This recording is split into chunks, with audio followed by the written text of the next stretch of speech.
So, ano po ang alam niyo po tungkol sa martial law? In my, just barely out of my teens, when martial law was declared. Sabi niyo nga po parang almost like a quarter of your life na experience niyo po is like martial law. So you lived and breathed martial law from your teens all the way to like hanggang sa kinasal po kayo. How was your experience like? Kasi nabanggit niyo nga po kanina na naglalakad pa po kayo. So I lived through it, but also I was also educated on the factors, the conditions, the circumstances of why martial law was declared, how it was perpetrated, and how it actually ended. How the Marcos dictatorship ended. First of all, merong curfew, 12 midnight.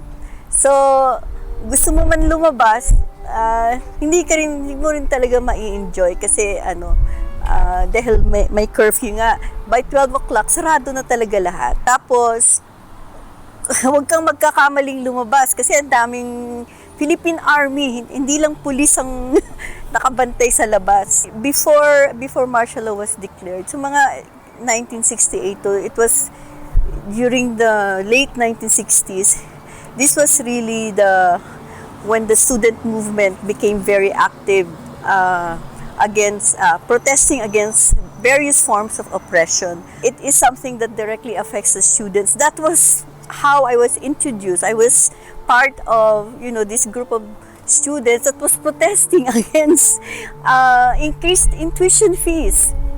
Yung mga estudyante na nagpo-protesta sa UP Diliman, they were met violently. They wanted us to disperse, but the students were adamant that we don't want to disperse, and so they started firing at us, literally being shot at. We ran as fast as we could. Kung saan-saan lang. Yung iba, yung mga malalaking acacia trees doon sa UP, doon sila nagtatago sa gilid para hindi tamaan ng bala. Ako naman, a group of friends, tumakbo kami doon sa isang, kasi yung sa UP Diliman, may mga housing doon mga teachers. Umatok kami doon. Doon kami, pinapasok naman kami. Alam mo, doon ako sa aparador nagtago. Kasi hina-house to house ng mga pulis, ng mga Metrocom. Pumasok sila sa loob ng UP campus, which was actually a violation. Yung mga estudyante talagang they put up barricades so that the police couldn't enter. After that happened, so yun it really planted the seeds for a broader protest movement. So ngayon hindi lang tuition fee ang issue. So nirelate yung tuition fee dun sa already, how do you say, the beginnings of a fascist state, where the state used its own military against its citizen.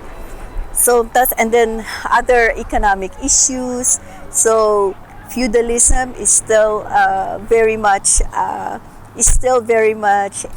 an oppressive system sa mga farmers in the rural areas. Yung sinasabi nating economic imperialism, the control of foreign nationals on the economic state of the Philippines, primarily a lot of American companies. And of course, Marcos himself was considered a puppet of American imperialism. So, lumawak yung issue. So, hindi na ngayon naging issue ng estudyante, issue ng labor movement, issue ng peasant movement, pati mga professionals. So meron ngang tawag doon, it was the first quarter storm, sinasabi ng January 28, when all of these different sectors came together, including the religious sector, came together and actually rallied and marched towards Mendiola, which is where the Malacanang Palace is. But it was a very violent event because, of course, Marcos put his military force on many of the students. So I can't remember how many, but people, a lot of students had died in that. And I think that really sparked a national movement against the dictatorship. In your experience po, was the declaration of martial law necessary? And ano po yung mga justification po ng Marcos regime and government to implement these? Kakatapos lang din ng election nun eh. I think November. So, the result was overwhelming. Nanalo si Marcos. Yung rally ng Liberal Party, which is the opposition, binomba, the Plaza Miranda bombing. Ginbinling ngayon, it was done by the communists. The country is in chaos. We need a strong government to make sure that law and order is implemented. And beside doon, ang dami events, marami silang mga journalists na sinabi ito, subversive to, they are creating chaos. So, yun ang ginamit nilang reason to declare martial law. But it was really to muscle opposition, to make sure that citizens don't have a chance to voice out, to protest. Kaya the progressive movement at first wasn't prepared for that. On that day in February in 1986, now, lahat ng tao pumunta dun sa EDSA to face the tanks. Actually, those were the results of years and years of organizing of activists in the countryside and in the city. Hindi basta lang, punta tayo sa EDSA kasi hindi. Years and years of organizing to build awareness, to make people aware of all the the oppression and the excessive tactics of the Marcos regime. So dumating na sa punto na kumbaga sa tama na yung ganon. Kaya ang parang pinaka-culmination nun, yung protesta, and on that day, on those 3 days, the Filipino people, both in Manila and in the major cities, decided it doesn't matter kung anong mangyari. Pupunta kami doon para sabihin na ayaw na namin itong grabe na ng dictator. Kaya nagpunta sila doon sa EDSA dahil mulat na sila. If you had a chance to do it all over again, given how the Marcos admin and the army was threatening your lives, would you have chosen to be an activist again? And bakit po? Oh, yes, being activist, you just don't become an activist. Sometimes it comes from your own personal experience na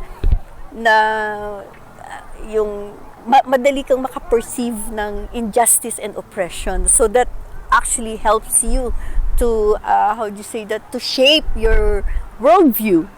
Tapos syempre may worldview ka, you are going to find something that will turn that worldview into action.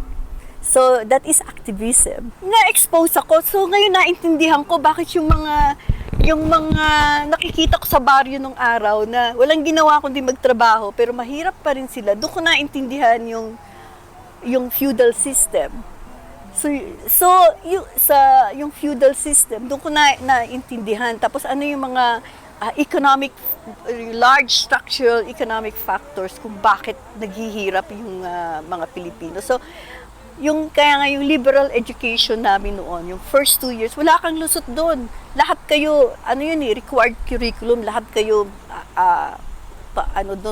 kukuha ng course na yun. Kaya, para sa akin, yun yung nag-umpisa na nagmulat sa akin sa mga, nagbigay ng explanation sa mga tanong na hindi ko kayang sagutin nung araw.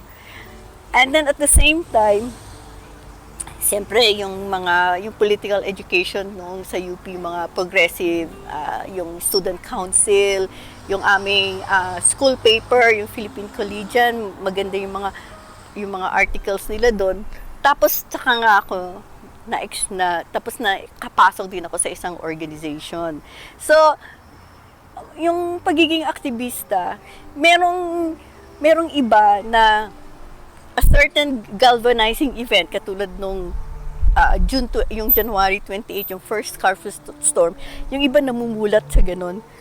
Meron ding iba na it takes years bago nagkaroon sila ng pagkakataon na ma-express talaga yung kanilang activism. So we're in Canada right now. sa mga hindi nakakaalam ng martial law, including youth, second-generation Filipinos, even non-Filipinos, at saka sa mga hindi po na-experience yung martial law, why should we be informed and why should we care? Bakit po mahalaga na we are aware and we care about what happened before? Well, because it is part of our history as a Filipino people. And rightly so, because it has legitimate, credible grounds of the reasons why martial law was declared. No, it has not resolved. It was a way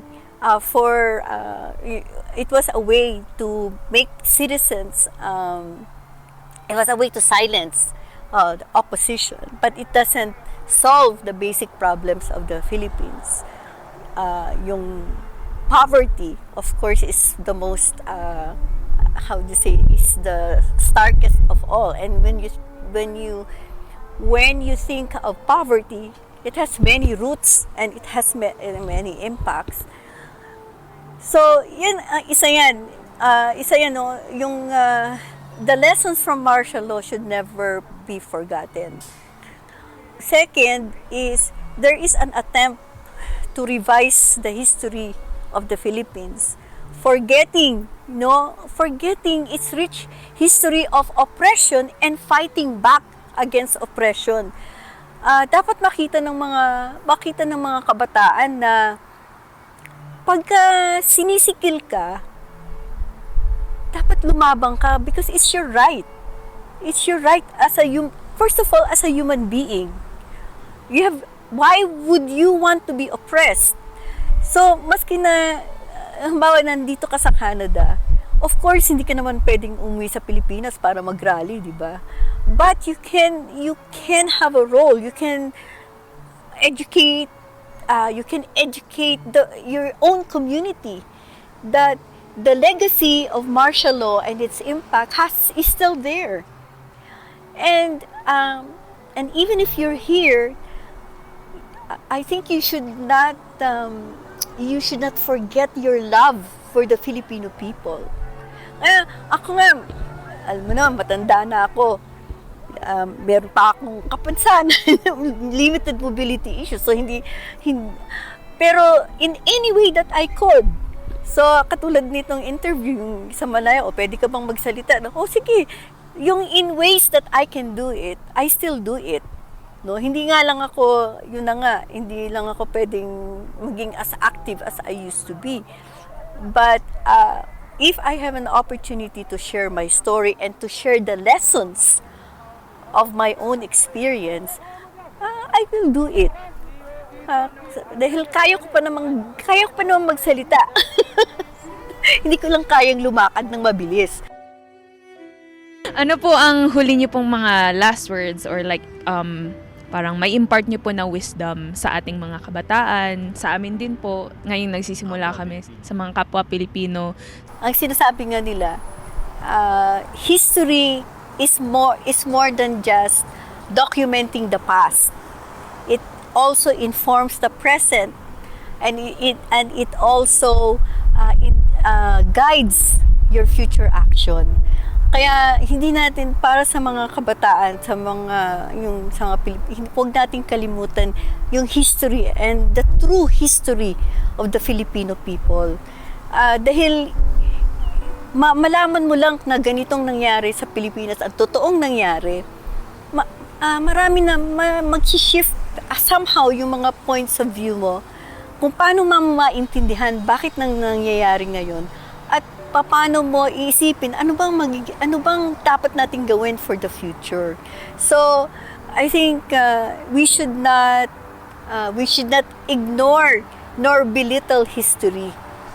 No, it's very important that we know what happened in the past because it explains the present and it also guides what you want to do in the future.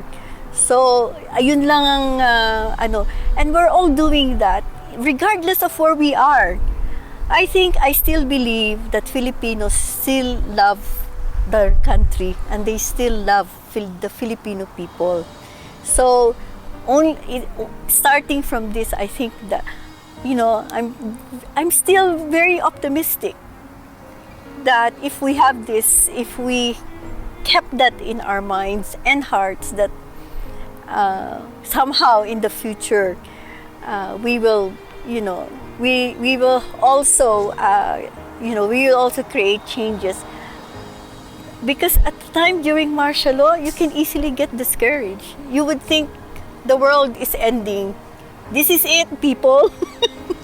But, things did happen because people wanted things to happen. So this is what it is here. We must not forget that.